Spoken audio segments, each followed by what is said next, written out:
Halo, selamat malam ya teman-teman semua. Thank you buat yang sudah hadir. Ya, kita malam ini akan ngobrol sebentar aja ya. Saya akan memberikan satu insight yang cukup menarik untuk kita sama-sama tahu apalagi di situasi pandemi seperti hari ini ya. Nah, teman-teman, kita sama-sama tahu bahwa hari ini situasi udah nggak sama, nggak kayak zaman dulu ya. Kalau zaman dulu kayaknya sih santai-santai gitu ya, situasinya enak banget gitu ya, kita bisa keluar rumah, kita bisa mau kemana aja yang kita mau. Tapi hari ini dengan adanya situasi pandemi, situasi ini berubah gitu loh ya. Dan saat ini kita pun dari Prudential pun ada beberapa insight yang harus kita sampaikan ke kalian gitu loh. Jadi saat ini pun sebelum saya memulai, saya memohon izin ya kepada teman-teman semua yang mendengarkan bahwa apa yang mungkin saya mau katakan ini sesuatu yang mungkin agak pedas di telinga ya, tetapi apa yang saya sampaikan ini demi kebaikan untuk masa depan kita, terutama untuk keluarga, untuk orang-orang yang kita cintai. Lebih baik saya ngomong apa adanya di depan ya, walaupun pedas tapi berakhir dengan enak gitu loh, ketimbang saya hari ini bicara yang enak-enak, ntar suatu hari ada apa-apa, aduh kenapa nggak ngomongin gitu loh ya. So teman-teman, saya disclaimer dulu, apa yang mau saya sampaikan adalah sesuatu yang memang sebuah fakta. Teman-teman, apa sih fakta yang hari ini yang harus kita ingat kembali? Mungkin ini sesuatu yang simple, tapi kita perlu diingatkan gitu ya. Yang pertama teman-teman, tidak bisa dipungkiri bahwa ketika hari ini ada kelahiran, maka pasti akan ada yang namanya kematian. Itu adalah dua sisi bolak-balik yang pasti terjadi. Ya. Kemudian yang kedua, ini yang cukup unik. Tidak ada manusia yang tahu kapan tanggal dia untuk dipanggil. Ya. Oleh sebab itu ada salah satu lagu yang terkenal dari Ronan Keating, If Tomorrow Never Comes. Betul ya? Karena kita nggak ada yang tahu, itu surprise banget gitu loh dari Tuhan.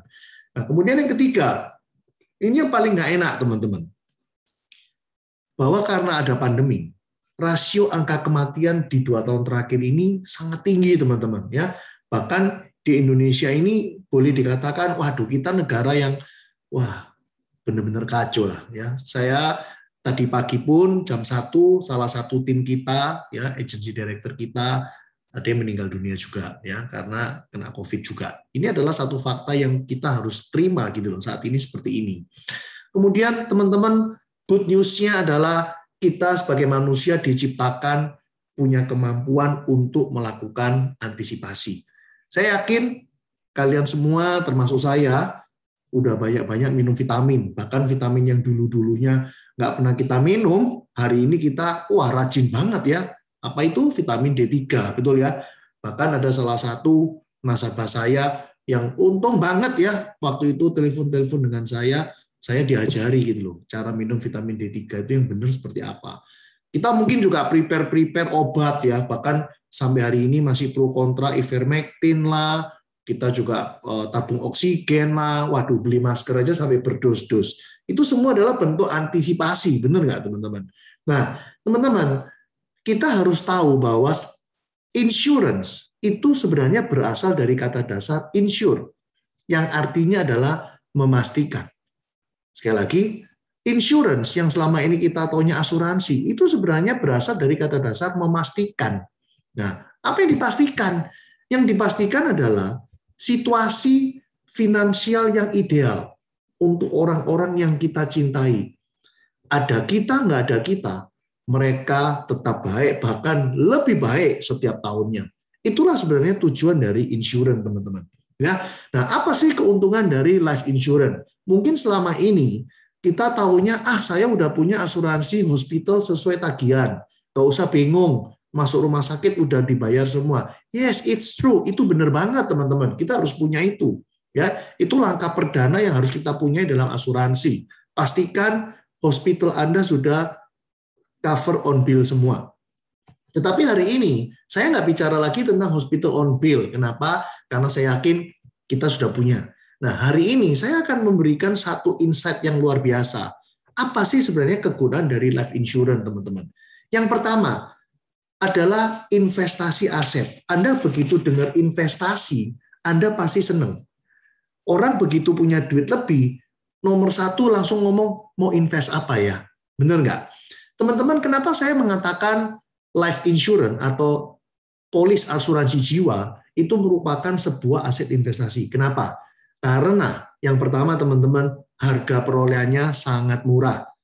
Coba sekarang kalau saya mau investasi emas, investasi rumah, tanah, apartemen, apapun itu, harga perolehan dibandingkan dengan nilai aset saat itu, kalau saya beli tunai, pasti 1:1, teman-teman. 1 miliar bayar 1 miliar, 5 miliar bayar 5 miliar. Betul nggak? Nah, tetapi ketika kita beli polis asuransi jiwa, harga uang pertahunan 1 miliar, nggak mungkin kita bayar preminya juga 1 miliar, teman-teman. Betul ya?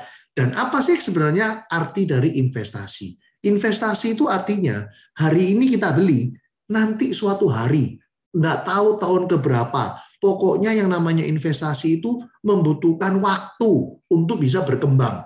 Itulah investasi, betul? Demikian pula dengan polis asuransi jiwa. Hari ini kita beli, nggak ada yang kepingin cair, teman-teman. Betul ya? Nggak ada yang kepingin cair. Oleh sebab itu kita katakan suatu hari. Sama kan, investasi membutuhkan waktu. Yang kedua, apa keuntungan dari polis asuransi jiwa? Yaitu sangat liquid. Teman-teman, kemarin saya ditelepon oleh nasabah ya. Dia punya tanah di Bali, dia belinya 3 miliar. Ya, dia lagi BU dan kebetulan dia ngomong sama saya, Pak Wibi, jujur aja saya sebenarnya mau ngelepas, saya ini nggak tega. Tapi ya gimana lagi ya Pak, memang pas lagi butuh. Pak Wibi mau nggak? Saya cuma mau lepas 500 juta. Teman-teman 3 miliar dijual 500 juta. Apa yang saya katakan? Saya bilang, Pak, sorry to say, saya sendiri hari ini, saya punya 1 stop office di Ciputra World, saya juga punya 2 apartemen di Jakarta. Saya juga pengen jual, tapi nggak bisa laku gitu loh. So teman-teman boleh dibilang investasi dalam hal apapun itu nggak gampang untuk pencairannya. Ya kalau hoki ada yang gampang, tapi kebanyakan mostly nggak gampang. Tetapi kalau kita bicara tentang polis asuransi jiwa ketika pencairan, itu sangat liquid, karena langsung ditransfer ke rekening penerima manfaat. Kemudian yang ketiga, nah ini begitu muncul kata-kata pajak, ini cukup menarik teman-teman. Teman-teman, Anda harus tahu bahwa polis asuransi itu bukanlah objek pajak. Semua nilai tunai yang keluar, dicairkan, uang pertanggungan yang diklaimkan, itu bukan objek pajak, sekali lagi. Ya, kemudian teman-teman otomatis karena bukan objek pajak, kenapa? Karena dia tidak mengikuti hukum waris di Indonesia. Ya, karena semua polis itu tidak ada yang judulnya siapakah nama ahli waris, nggak ada teman-teman. Selalu tertulis nama penerima manfaat. Jadi tidak akan terjadi yang namanya persengketaan. Ya, nah kemudian teman-teman, saya kasih Anda satu analogi yang sederhana. Ya, saya dulu pernah punya anak juga masih bayi. Kalau saya lagi pergi sama istri saya, misalkan 3 hari itu, saya pasti tanya sama suster, sus, tolong dicek di kulkas, persediaan makan untuk anak-anak cukup nggak buat 3 hari? Saya mau pergi sama nyonya. Teman-teman, saya yakin kalau suster saya berkata, aduh Pak, ini di kulkas cuma buat 1 hari. Wah, saya langsung penuhin teman-teman untuk 3 hari. Betul ya? Tetapi kalau susternya jawab, oh oke Pak, aman Pak, persediaan di kulkas untuk seminggu pun cukup. Teman-teman, saya akan pergi bisnis trip dengan istri saya mungkin dengan santai. Kenapa? Karena terjamin ya anak saya 3 hari pasti aman. Nah, satu pertanyaan yang sangat menggelitik, yang mungkin kita kayak mendinai, kita itu kayak seakan-akan nggak mau terima gitu loh kalimat ini. Tetapi teman-teman, saya udah disclaimer di awal. Satu pertanyaan penting buat kita. Saya kasih contohnya. Bagaimana jika seseorang mengetahui bahwa pada tanggal sekian Tuhan akan memanggil dia? Teman-teman, apa yang dilakukan? Saya yakin orang itu akan sebelum tanggal itu akan menyiapkan segala-galanya yang terbaik buat keluarga yang dia cintai. Betul ya? Teman-teman, ini adalah salah satu bentuk antisipasi yang saya lakukan, teman-teman. Ya, jujur saya dulu sebelum ada Covid, saya juga melakukan cek lab untuk rutin ya, teman-teman, tapi ya kadang 8 bulan, kadang 1 tahun. Tapi hari ini saya rutin banget ya. 3 bulan sekali, 4 bulan sekali, itu paling lambat. Saya pasti cek, dan ngeceknya pun sekarang unik, teman-teman.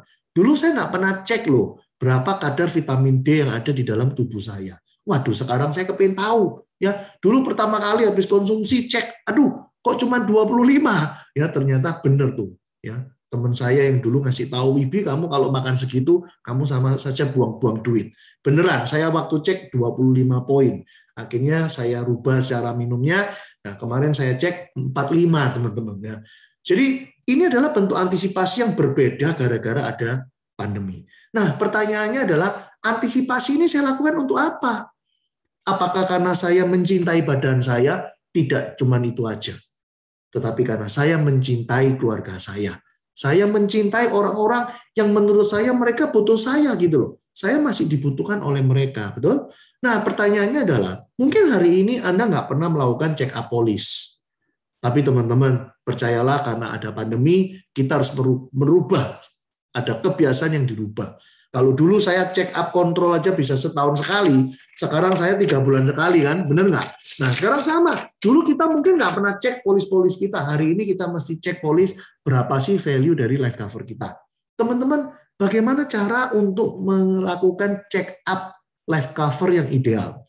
Yang pertama teman-teman, ini ukuran paling minimal. Saya hari ini bicara tidak ada unsur untuk ayo beli, enggak. Saya hanya ingin Anda membuka pikiran Anda sendiri, lakukan check up sendiri di polis-polis yang Anda punyai. Pertama, ukuran yang paling minimal, yaitu penghasilan tahunanmu dikali 7 tahun. Kenapa saya pakai acuan 7 tahun? Teman-teman, saya kasih contoh misalkan keluarga Pak Ali, ya, sebuah contoh aja nama fiktif. Pak Ali punya penghasilan 1 tahun 1 miliar misalkan. So teman-teman, kalau Pak Ali dipanggil Tuhan, kemudian keluar angka 7 miliar, 7 miliar itu sama dengan finansialnya di keluarga ini akan terjaga selama 7 tahun seakan-akan Pak Ali masih ada, penghasilannya masih ada. Dan semoga 7 tahun ini keluarga, baik istri maupun anak bisa survive, dan mereka bisa melakukan terobosan supaya di tahun ke-8 mereka bisa tetap melewati struggle ini. Ya, itu ukuran paling minimal, teman-teman. Jadi kalau Anda hari ini merasa, oh ya, saya punya income 1 tahun 1 miliar, tapi saya punya uang perlindungan jiwa baru 2 miliar. Teman-teman, masa Anda mau tinggalin keluarga yang kita cintai senilai cuma 2 tahun kehadiran finansial kita? Itu ya, paling minimal. Kemudian yang kedua adalah ukuran yang cukup. Teman-teman, kita semua pasti punya bayangan kapan sih kita ini mau pensiun. Saya kasih contoh tadi Pak Ali. Pak Ali usianya 45. Pak Ali punya bayangan, dia mau kerja cuma sampai umur 55, misalkan begitu. Dan dia setelah umur 55, memang dia kepengen pensiun, teman-teman. Nggak kepengen kerja lagi. Maka kita bisa menghitung, usia produktif Pak Ali sebenarnya adalah 45 sampai 55. 10 tahun dikali 1 miliar, maka Pak Ali seharusnya menyediakan life cover yang ideal adalah 10 miliar. Kalau seandainya Pak Ali punya impian pensiunnya umur 65, maka seharusnya 65 dikurangi 45, tersisa 20 tahun masa produktif. Berarti 20 dikali 1 miliar, 20 miliar, teman-teman. Itu adalah ukuran yang cukup. Bagaimana kalau ukuran yang sangat tinggi? Teman-teman, kalau kita udah bicara ukuran yang sangat tinggi, ini kita udah bicara orang-orang level yang kaya raya. Orang kaya raya hari ini sengaja membuat dirinya lebih kaya dengan cara adalah membeli UP asuransi jiwa, uang pertanggungan jiwa. Itu memang mereka lakukan dengan sengaja. Kenapa? Anda tahu nggak? Rumus orang kaya bisa makin kaya untuk generasi berikutnya adalah membeli uang pertanggungan jiwa. Kenapa? Ya tadi saya ngomong bahwa uang pertanggungan jiwa itu sangat murah. Betul ya? Jadi unlimited. Udah punya 40M pun beli lagi. Kalau memang ada budget, kenapa nggak beli? Sekali lagi, bukankah kalau kita punya uang lebih, kita pasti berpikir untuk investasi. Dan once again, saya ngomong bahwa polis asuransi jiwa termasuk adalah investasi, teman-teman. Teman-teman, saya bukan cuma mau informasi doang, tetapi saya juga mau membuktikan kepada kalian ya bahwa ini adalah kebetulan kepemilikan polis saya. Jadi saya bukan cuma beli 1 buku polis, tetapi saya beli nggak tahu itu berapa belas. Ya, 1, 2, 3, 4, 5, 6, 7, 8, 9, mungkin 20 lebih. Ini saya aja loh, belum istri dan anak-anak dan mama saya.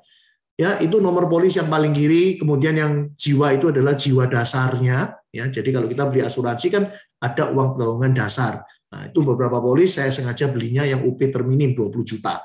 Kemudian saya beliin juga uang asuransi jiwa untuk yang link term, ya, itu totalnya udah 24M lebih. Kemudian saya juga punya critical illness sebesar 3 miliar. Jadi total uang tabungan saya hari ini hampir 30 miliar. Teman-teman, saya berusaha untuk setiap tahun sengaja beli. Ya, kemarin 2 hari yang lalu saya lagi pengajuan juga untuk menambah uang tabungan 5 miliar. Ya, semoga disetujui ya. Karena kenapa kalau saya ngomong semoga disetujui? Karena ketika kita ingin membeli uang tabungan semakin lama semakin besar, teman-teman, tentu persyaratannya semakin banyak ya. Selain persyaratan kesehatan, juga kesehatan finansial kita.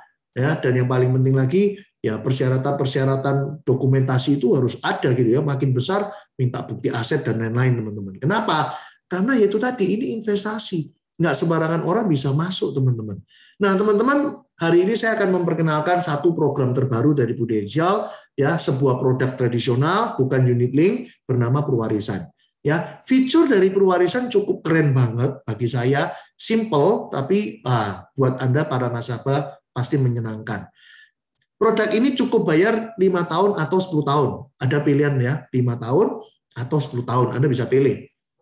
Kemudian masa proteksinya sampai umur 99 tahun, teman-teman. Jadi boleh dibilang hari ini beli pasti cair. Kenapa? Ya karena mana ada sih orang bisa tembus 99 tahun kalau hari ini masih usia produktif ya. Lain cerita kalau hari ini kita punya mungkin bobo kungkung emak, hari ini udah umur 90 lebih, mungkin bisa lebih dari 100, teman-teman. Ya, itu kan orang zaman dulu. Kalau zaman sekarang kok kayaknya berat banget ya, bisa tembus 100 gitu ya. Nah, kemudian teman-teman ada nilai tunai terjaminnya. Ditambah lagi cash booster. Apa itu cash booster? Itu adalah hasil dana kelolaan dari Prudential yang diberikan ke nasabah setiap tahun akan diinformasikan. Jadi nilai tunai terjamin akan dijumlah dengan cash booster. Jadi nilai tunainya makin gede, teman-teman. Kemudian ada juga ekstra 5% uang tabungan. Artinya kalau saya hari ini beli 10 miliar, saya ketika besok klaim, maka 10M akan ditambah 5%. Itu pun masih ditambah lagi dengan warisan booster. Nah, warisan booster ini juga sama, dana kelolaan dari Prudential dibonuskan ke nasabah. Jadi boleh dibilang ketika uang tabungannya cair, nilainya pasti lebih-lebih dari yang dia beli, teman-teman. Selain ditambah 5%, ditambah warisan booster. Nah, teman-teman, saya tunjukin juga tabel perwarisan, dan saya sudah menyesuaikan dengan situasi COVID hari ini. Teman-teman, hari ini kondisi COVID tidak mudah untuk mengajak orang ke laboratorium untuk cek lab. Betul ya? Kita grogi juga, bener nggak? Kondisi kayak gini masa kita berani keluar gitu ya. So teman-teman, saya sengaja bikin tabel ini dari usia 25 sampai 60, kelipatan 5 tahun ya.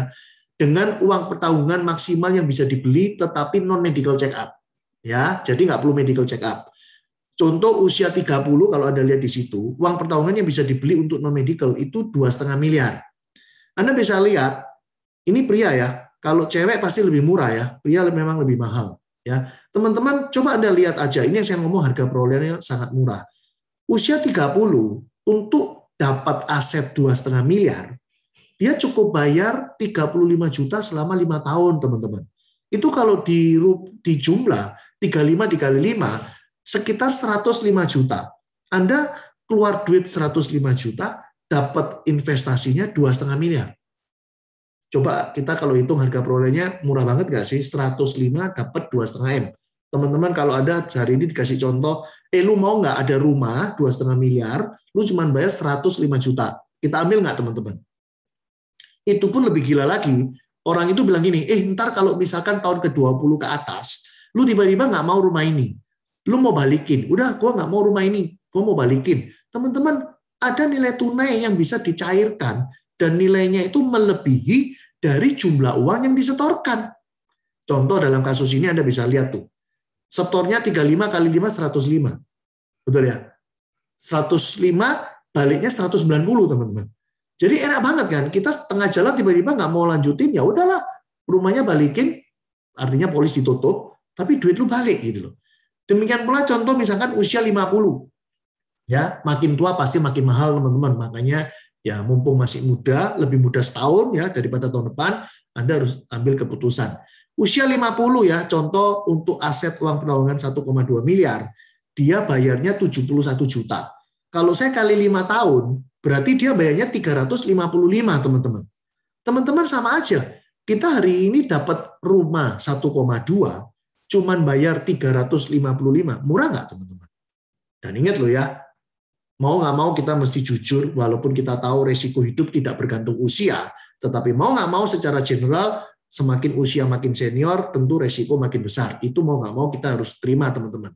Ya, walaupun kenyataannya bisa aja yang lebih muda juga dipanggil duluan. Ya, nah teman-teman Anda bisa lihat contoh yang usia paling tua sekalipun, umur 60. Ini usia terakhir yang saya bikin di tabel ini ya teman-teman. Untuk mendapatkan 800 juta, dia setornya 93, teman-teman. 93 kalau saya kali 5, ujung-ujungnya juga masih berapa? 465. Tetap masih murah kan, teman-teman? 465 dapatnya 800 gitu loh. Dan sekali lagi, duitnya juga bisa balik. Ya, nah ini adalah sekilas tentang perwarisan, teman-teman. Jadi kesimpulannya apa? Sama seperti titip duit, teman-teman. Apa maksudnya? Saya bayar, saya titip duit. Kalau ternyata suatu hari, aduh anak saya lebih kaya dari saya, berarti nggak butuh warisan dong. Ya udahlah, saya batalin, saya tarik lagi duit saya.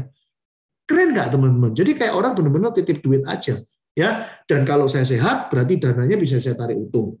Ya, tetapi kalau saya ya dipanggil Tuhan, maka pencairannya pun bebas inflasi. Kenapa? 1 ditambah 5% bonus. Kedua, ditambah warisan booster. Dan jangan lupa sangat liquid, teman-teman. Jadi nggak bingung lagi harus jual rumah, jual ini, sangat liquid. Ya, nah teman-teman, life insurance itu sama seperti love insurance.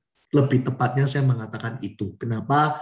Karena sebenarnya ketika saya membeli polis asuransi jiwa, bukan karena saya mencintai diri saya, tetapi karena saya mencintai orang-orang yang saya cintai, bagaimana ketika saya tidak ada.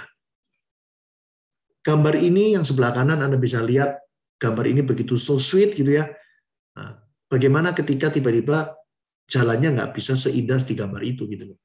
Nah, kita bisa make sure bahwa semua akan tetap baik-baik ketika kita mempunyai polis asuransi jiwa. Kita nggak bisa digantiin.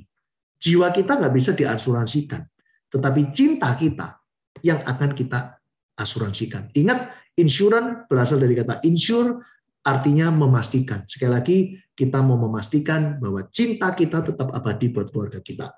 So, apa kesimpulan dari acara ini? Teman-teman, kita semua pasti membutuhkan uang pertanggungan jiwa. Ya, dan sebagai salah satu instrumen investasi, tidak ada salahnya kalau kita segera melakukan investasi dari uang pertanggungan jiwa. Selain sangat murah harga perolehannya, sangat liquid, dan ingat, bukan objek pajak. Teman-teman, ada satu hal yang tadi saya lupa. Kalau Anda hari ini merasa punya aset yang banyak di SPT Anda, ingatlah bahwa SPT itu suatu hari akan menjadi beban cash kepada istri atau anak kita. Kenapa? Karena ada yang namanya harus dibalik nama, BPATB, biaya notaris, dan itu memakan sekitar 7%. Jadi contoh kalau saya misalkan punya aset 30 miliar dalam bentuk properti dan lain-lain, maka ketika saya tidak ada lagi, istri saya atau anak saya harus menyediakan uang tunai sekitar 7%, yaitu sekitar 2 miliar. Pertanyaannya, apakah saya tidak menyayangkan uang tunai 2 miliar dihilangkan begitu saja untuk membalikkan nama dari aset saya sendiri? Padahal hari ini saya bisa menyiasati dengan cara apa? 2 miliarnya bukan dalam tunai 2 miliar, tetapi 2 miliar dalam bentuk uang pertanggungan saya. Dan saya ketika menciptakan 2 miliar, tidak perlu mengeluarkan duit 2 miliar, betul? Karena harga perolehannya sangat murah. Itu teman-teman yang mau saya sampaikan di acara malam ini, ya. Semoga Anda semua bisa mengerti apa yang akan ingin saya sampaikan ini. Dan tadi di slide saya juga sampai ada kalimat, mungkin beberapa orang kebentur dengan budget. Ya, tadi pun ada satu orang yang lagi proses dengan saya untuk beli polis, kemudian dia masih menimang-nimang terus gitu loh, masih bingung mau mikirin mau beli yang berapa. Saya ketika itu cuma ngomong begini, teman-teman, kamu sesuaikan dengan budget. Kalau memang hari ini lu bisa budget sekian, ya udah lu beli dulu. Tetapi lu tahu bahwa sebenarnya lu butuhnya sekian. Tapi lu nggak mampu beli premi segitu, ngapain lu pikirin? Ya lu beli aja semampu lu. Suatu hari, Kalau memang ada uang longgar lagi, lu boleh beli lagi. Sama kan teman-teman, hari ini kalau kita beli rumah contoh, bisa baru beli rumah yang senilai 1M, ya udah beli 1M dulu kan. Suatu hari ada rezeki, kepingin pindah rumah lebih gede, 3M, 4M, 6M, ya kita pindah aja. Sama, tapi bedanya satu hal tadi saya ngomong juga. Ketika kita menunda, yang harus dipertimbangkan adalah dua hal. Yang pertama adalah jangan sampai kesehatan kita berubah. Karena kalau kesehatan kita berubah, belum tentu pengajuan kita diterima. Yang kedua, jangan sampai kita ulang tahun. Kenapa? Karena kalau ulang tahun pasti makin mahal karena usianya juga bertambah. Ya, oke teman-teman, sekian dari saya. Semoga sekilas beberapa menit ini bisa mendapatkan sebuah hikmat buat kita semua dan bisa menjadi satu solusi buat orang-orang yang kita cintai. Ya, oke. Selamat malam. Semoga kita semua tetap sehat, ya, jaga prokes super ketat, ya, minum vitamin dan tetap happy. Jangan lupa tetap berdoa. God bless semuanya. Bye.